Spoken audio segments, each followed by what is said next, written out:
సంక్రాంతి తర్వాత రైతు భరోసా నిధులను విడుదల చేస్తామని సీఎం రేవంత్ రెడ్డి ప్రకటించారు. అయితే వచ్చే అసెంబ్లీ సమావేశాల్లో రైతు భరోసా మంజూరుకు సంబంధించి విధి విధానాలు ఖరారు చేస్తామని ఆయన చెప్పారు.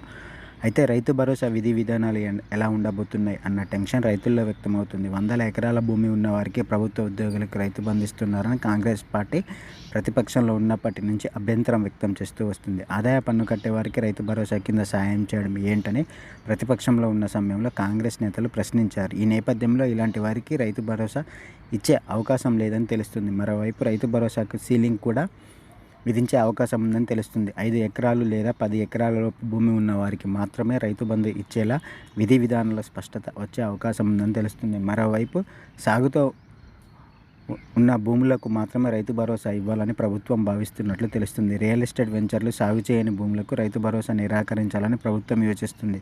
వీటితో పాటు ఇంకా ఎలాంటి నిబంధనలు తీసుకువస్తారనే అంశంపై చర్చించి నిర్ణయం తీసుకోనున్నారు.